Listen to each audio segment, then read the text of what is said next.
Հարևտես, համեցի։ Երեք առավոտվանից, որտեղ շատ է բան հետո որ գոմեշ էի, հետո արդեն գնացի, այնքան այդ լվացքը պետք է միացնել, բան անել, տենց միլիոն բան։ Փաստորեն դերասանները լվացք են անում։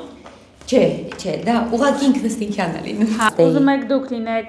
հանդիսատես, թե ուզում եք լինեք դերասան։ Չէ, դերասան եմ ուզում լինել։ Դերասան դերասան տեղ գնացի։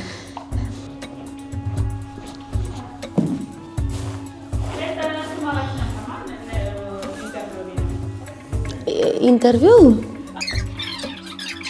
Էս այս անջատեմ։ Սենց կպատմեմ։ Ուրեմն երեխեք, ես սենց որ բանի եմ, չէ։ Ուղղակի էսի սպասեք։ Լավ, այդ թող տենց լինի։ Հա, էդի սիրուն է այս թվում է կադրում։ Հա,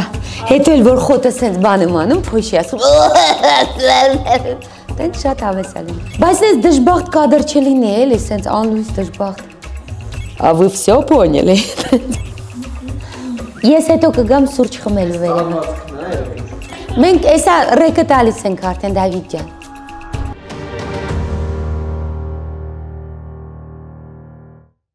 Եթե տրված է ծնվել Հայաստանում եւ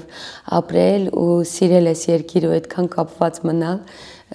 ուրեմն տրված է։ Բայց մտածել եմ, եթե դերասանուհի չլինեի, ուրիշ ինչ կանեի, ու էլի մտածում էի դժբախտ կլինեի, եթե դերասանուհի չլինեի, կամ ռեժիսոր, կամ էլ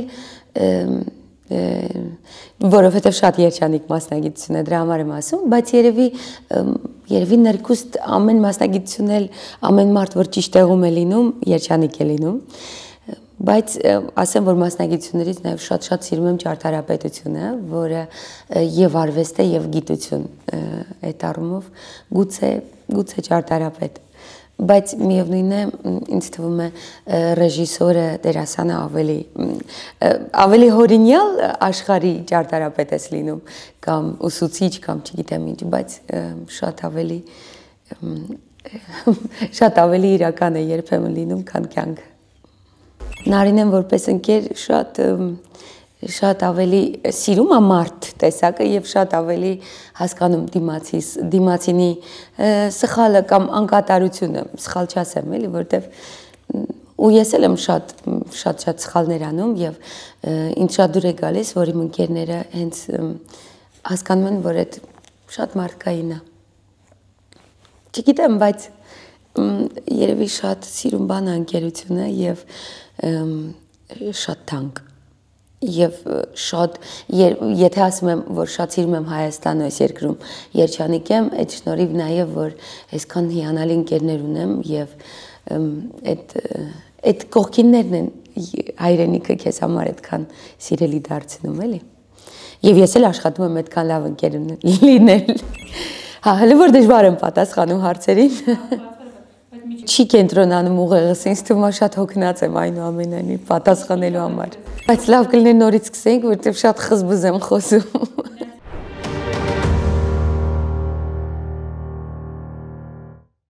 Ամեն օր կյանքը եւ մարդուն խոշորացույցի տակ ուսումնասիրող։ Այնքան մարդը դիեզերք է այնուամենայնիվ դիեզերական անվերջություն ունի եւ նույնիսկ մարդը ինքը իրեն չի ճանաչում, չի իմանում օրինակ ծայրահեղ իրավիճակում իրեն ոնց կպահի, օրինակ ինչքան կվախենա ինչ որ մի բանից, կդավաճանի թե չի դավաճանի, նույնիսկ ասում եմ մարդը ինքը չգիտի իր մասին, էլի, եւ այդ անսահման մարդուն ուսումնասիրելը, այդ իհարկե շատ հետաքրքիր գիտություն է։ Ես էլ չգիտեմ ինչու եմ այդ ժանրը այդքան սիրում, որովհետև շատ հաճախ թատերական միջավայրում այդ ժանրը համարվում է մի դերասան այնուամենայնիվ թատրոնը երկու հոգի, որ արդեն խոսում են այդ ժամանակ է թատրոն, բայց այնուամենայնիվ ես կարծում եմ դա հիմքից է գալիս, որովհետև իմ վարպետը Ալեքսանդր Գրիգորյանը առաջին կուրսում միայն մեկ հոգանոց էտյուդներ էր տալիս եւ դու մենակ լինելով բեմի վրա պիտի կարողանայիր այդ թեմայով եւ գուցե առանց խոսքի լցնեիր, այսինքն գրավեիր հանդիսատեսի ուշադրությունը։ Երևի այդ խնդիրը, որ առաջին կուրսում մենք լուծում էինք, շատ ինքդ կարողանաս նախ լցնես բեմդ քեզնով, այդպիսի մի խնդիր է իրականացնում ու հետո արդեն շատ անհատ ես դառնում։ Երևի ես շատ սիրում եմ, որ այդպես են սկսում Թատերական ինստիտուտում մեկ հոգանոց էտյուդներից։ Հետո նաև շատ, որ իրականում մոնոներկայացումները զարգացան Հայաստանում, այդ ժանրը այդպիսի մեծ համբավ ունեցավ եւ այդքան շատ մոնոներկայացումներ կան եւ հաստատ դա ոչ միայն ստենդափեր են, իսկապես շատ են, դա Արմոնո փառատոնի շնորհիվ է, որովհետեւ այդ փառատոնը իսկապես շատ դռներ է բացում, որովհետեւ մեծ քանակ ներկայացում դժվար է տանել օրինակ դուրս, բայց երբ դա ուղղակի մի դերասան է եւ տեխնիկա երկու կամ մեկ հոգի տեխնիկական կազմ, արդեն շատ հեշտ է դուրս տանել ներկայացումը եւ այդ առումով հեռանկարը մոնոներկայացման շատ ավելի մեծ է, տարբեր երկրներ գնալ, փառատոների մասնակցել եւ այլն, եւ դրա համար տարեց տարի ավելանում է թիվը մոնոներկայացումների, չեք պատկերացնում, անգամ այս տարի արդեն տարին 2 անգամ է անցկացվում Արմոնո փառատոնը եւ օրինակ այս տարի երկրորդ անգամ անցկացվելով արդեն մոտ 22 նոր ներկայացում կար։ Դա մեծ չափանիշ է, այսինքն ուսանողները, հասուն դերասանները, որոնք ուղղակի անհատապես խոսք ունեն ասելու։ Հիմա այս հարցազրույցները մոնոներկայացում իրականում, չէ՞։ Մարդիկ արտահայտվելու կարիք ունեն եւ հաճախ այդ ժանրը մոնոներկայացումն է։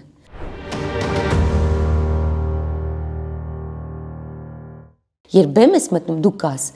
Երբ հասկանում եմ, որ ռեժիսոր եմ, ես արդեն կամ որպես ռեժիսոր։ Երբ դերասանուհի եմ, ես կամ որպես դերասանուհի այդ ռեժիսորի դիմաց եւ ինքն է պայմանները, ինքն է բոլոր սահմանները եւ կանոնները տալիս եւ ես միայն հարգում ու սիրում եմ այդ կանոնները, որովհետեւ ես ընդունել եմ խաղի այդ կանոնները, որ ես իր հեքիաթի հերոսն եմ։ Ուրեմն ես պիտի հասկանամ իր հեքիաթը, ես լսեմ մինչև վերջ եւ լինեմ այդ հեքիաթի հերոսը։ Հետո միշտ ինձ ընտրող ռեժիսորը շատ է ինձ սիրում եւ իմ տեսակին համահունչ է ստեղծում։ Դրա համար չի եղել, որ չհամաձայնենք կամ ես ըմբոստանամ կամ բան, բայց հակառակը ես ամեն անգամ ասում եմ, ես շատ հիանում եմ այն բեմադրիչով, ով ինձ հետ աշխատում է, որովհետեւ ինքս ռեժիսոր լինելով գիտեմ, որ այդ շատ կարևոր է, որ դու լինես, որ արտիստը շարունակում է քո աշխարհը, ոչ թե, այսինքն դու ստեղծում ես սև-սպիտակ աշխարհ, ինքը գունավոր կինո է բերում։ Չգիտեմ, բայց անգամ գուցե ինքը ավելի լավ բան է բերում, բայց քո աշխարհը սև-սպիտակ է։ Եթե ասում ես, այո, ես խաղում եմ, այդ նշանակում է պայմանագիր է ստորագրում իր հետ ճանապարհ գնալու եւ իրեն սիրելու շատ։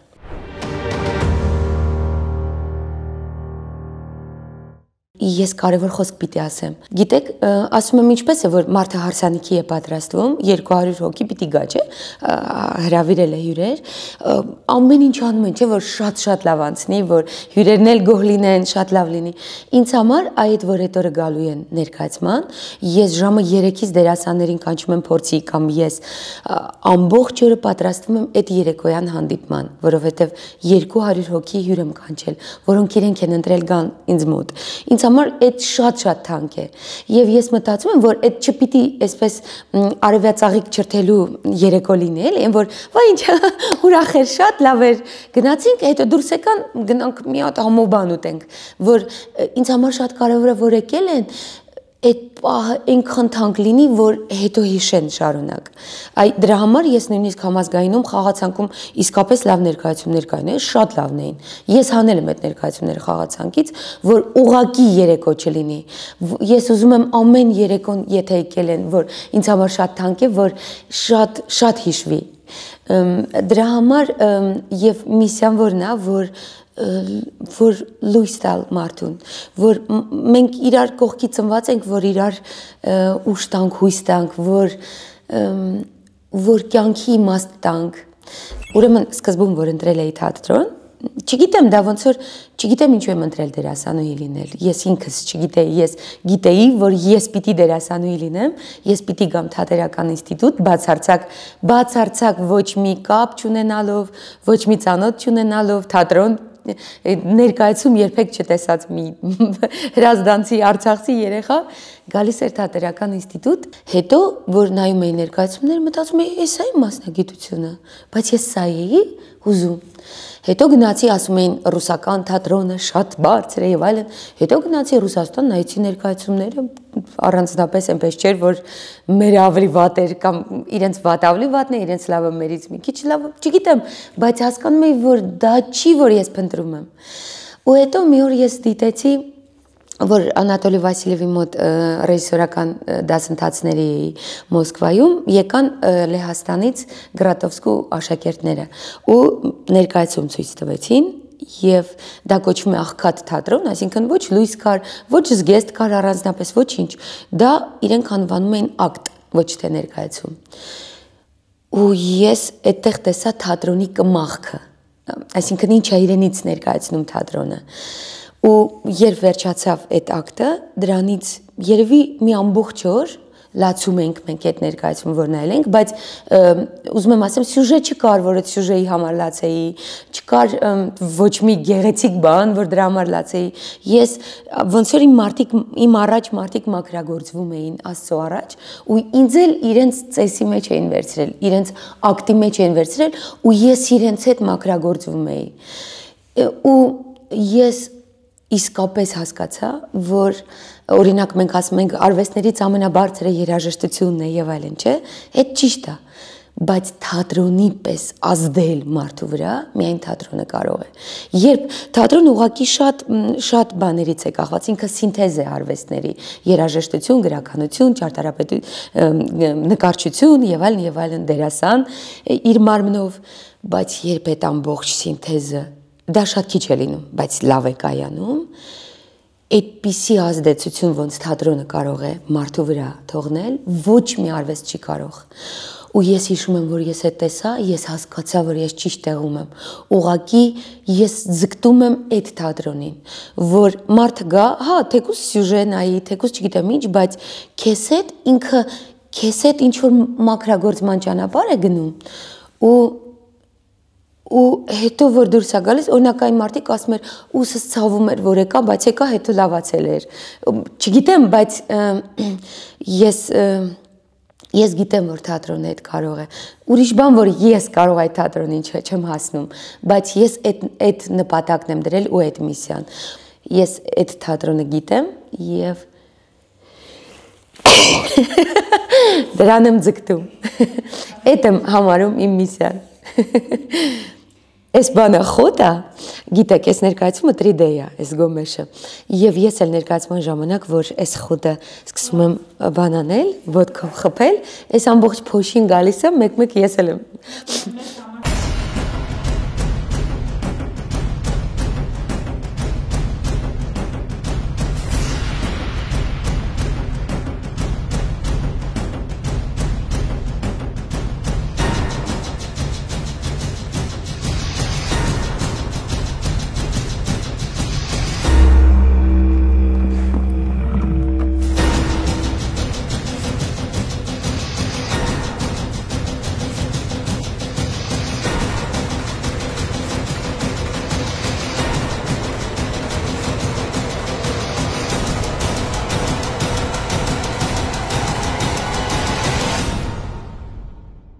Դե ամեն երկիր ուրույն խոտ էր բերում։ Օրինակ Դուբայում որ խաղում ենք, ուխտի խոտ էին բերել։ Դասում էին, իրենք խոտ չեն գտնի։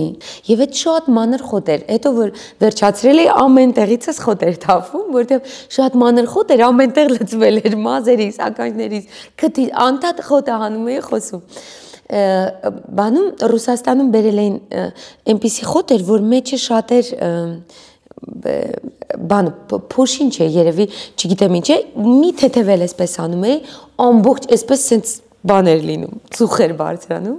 շատ էֆեկտով էր, նույնիսկ որ մի փոքր էսպես գոմեշի պես սենց էի անում, բայց կան օրինակ մարդիկ, որոնք ալերգիա ունեն եւ դիմակ են դնում, գիտեն իրենք, որ դե խոտով են ներկայացնում։ Հրանտ Մաթեոսյանի 90-ամյակն է այս տարի եւ ես շնորհակալ եմ, որ այդպիսի գրող կա, որ ափսոսում եմ, որ չեմ ճանաչել, բայց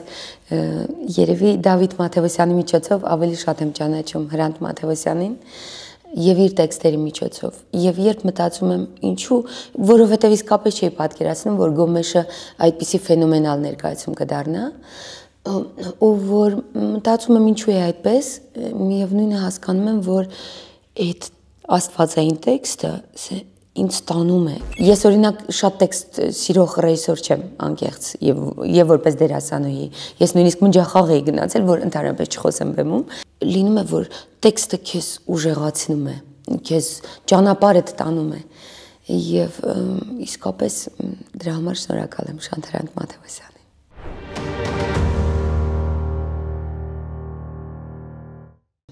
շատ ներկայացումներ կան աշխարհում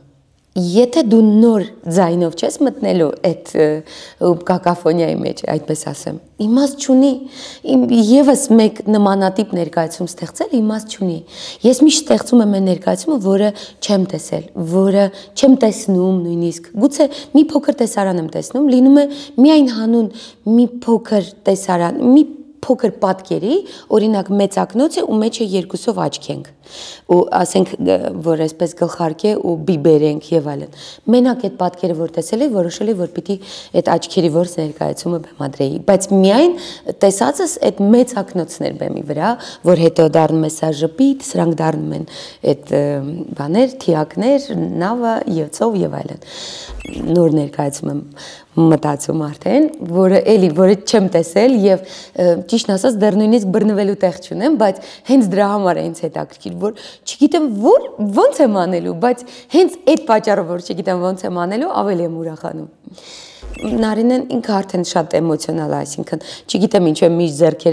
ձեռքերով խոսում, ինչու նկատի ունեմ չկա սառը Նարինե, էլի։ Գուցե լավ է որ այդպեսի դեր խաղամ, իդեպ լավ միտք էր։ Բայց կար որ ես պիտի ուղղակի Նարինե լինեմ բեմում։ Դա իմ ընտանիքը իմ ճամփրուկում է ներկայացումներ։ Այդ ներկայացումը հիմքը սկսվեց Սարան Ալբանդյանից, որովհետև Սարան սկսեց հարց ու փորձ անել, մենք որոշեցինք Արցախյան պատերազմի մասին, որը 20 տարի առաջ էր ներկայացում անել, եւ Սարան, որը դոկումենտալ պիես էր ուզում գրեր եւ դրա լավ մասնագետ էր, դա էր Իտալիայում սովորել, մենք այդ թեման ընտրեցինք ու սկսեց հարցեր տալ, տենց մարդկանց էինք հարցնում եւ այլն, հետո ինքը նաեւ սկսեց իմ ընտանիքին հարցեր տալ ու իմ քույրիկին հարցրեց։ Եվ քույրիկս պատմեց պատմություն, որը ես չգիտեի, որ երբ ընտանիքս դե Խոջալուն էր մեր դիմացի գյուղը եւ այնպես էր, որ իրենք զինված էին, մենք չէ։ Եվ ամեն օր սպասում էին, որ այնտեղից կհարցակվեն։ Եթե հարձակվեին, կոտորելու էին գյուղը, որտեղ գյուղում բացի բահից եւ մի երկու որսորդական հրացանից ոչինչ չկար։ Բայց եթե ասեին գյուղում, գյուղը կդատարկվեր, իսկ գյուղը չպիտի դատարկվեր, պիտի կանգներ։ Եվ գիշերը բոլոր ընտանիքներին ասում են մի հոգի թող դուրս գա։ Ամեն ընտանիքից ոնց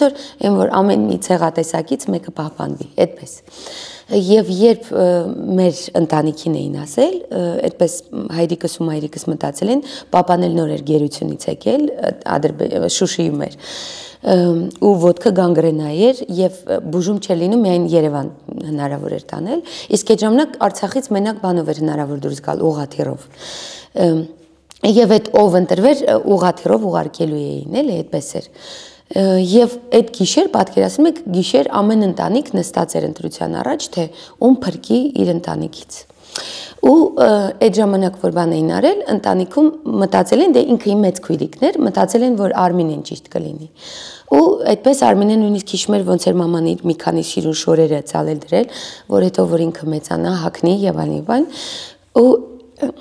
այդ դրել էին ճամփրուկի մեջ ու իրեն տվել։ Տենց ինքը հիշում էր, թե ոնց է պապիկը 3 օր տարել ու չի կարողացել ուղարկի։ Դա շատ լավ մոնոներկայացում է, երբ երեխան մենակ մեքենայի մեջ է ու պապիկը տանում է իրեն, որ ուղղաթիռով ուղարկի։ Ես այդ պատմությունը չգիտեի, որովհետև ես ավելի փոքր էի, ես ավելի որպես խաղ էի ընդունում պատերազմը, որովհետև պապաս կողքիս էր, պապաս միշտ ամեն ինչը խաղի էր վերածում, երևի դրա համար է իմ ամենասիրած ֆիլմը Жизнь прекрасна, կյանքը հիասքանչ է, որտեղ հայրը անդադ երեխային ասում է վերջում տանկ ենք նվեր ստանալու։ Ինձ համար էլ էր, ես ավելի փոքր էի, ինձ համար իսկապես պատերազմը ուղղակի այն որ նորմալ է, այդպես պիտի լինի մանկությունը, ուղղակի խաղի կանոնները այսպիսին են։ Քույրիկս ավելի հասուն էր եւ ավելի ցավոտ էր հիշում ամեն ինչը։ Ես ավելի ուրախ էի հիշում։ Եվ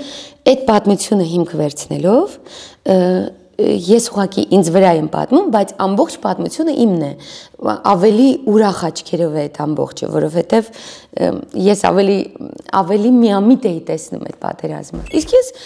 բան 10 տարեկան որ ուրա օմոն եկել է գյուղ, այդպես դուրս է եկել ու տանկը ուղիղ գալիս էր ինձ վրա։ Ես անverջ անդրադառնում եմ մանկությանը։ Կարող է որովհետև այդ Արցախն է, չգիտեմ, չէ, բայց մինչև այս ցավագին պատմություններն էլ մեկը ես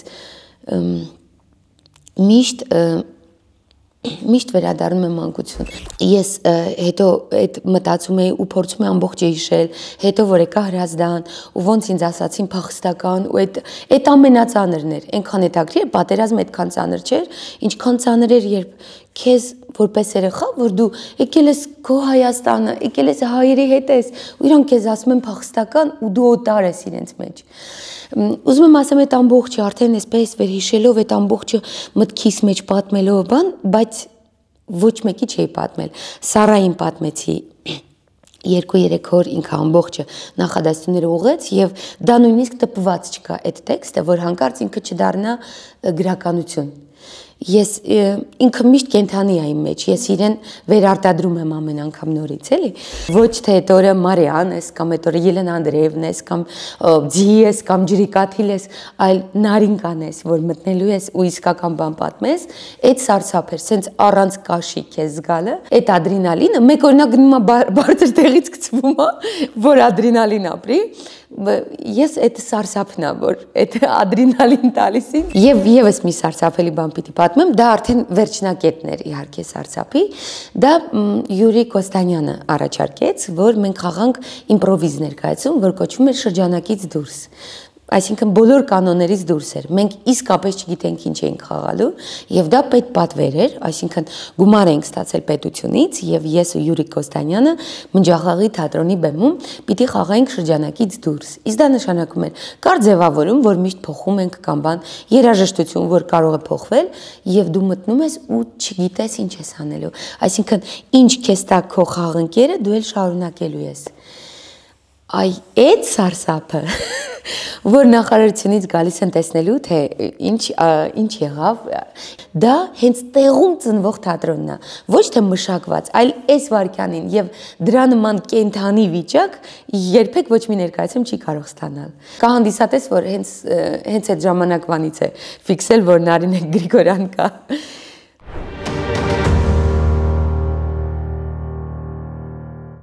Հարցեր կային, որ ես էլ ինքս ինձ չէի տվել մինչ այդ, ինչու Հայաստանում, ինչու այս մասնագիտությունը, չգիտեմ։ Կա եւ դու ես որոշում եւ գալիս է քեզ ընդառաջ, չէ՞։ Կա որ դու որոշում ես, բայց ընդառաջ եկողը չկա։ Այսինքն այդ դա չի աճում, չի զարգանում, էլի։ Իսկ կա որ մեկը ապագայից արդեն քեզ կանչում են ու դու գնում ես այդ ճանապարհով։ Երբեմն որոշ հարցերի պատասխան չես ուզում ունենալ։ Քեզ ճանապարհը տանում է։ Ու այդ մի հոգին կարող է տանել բոլորին։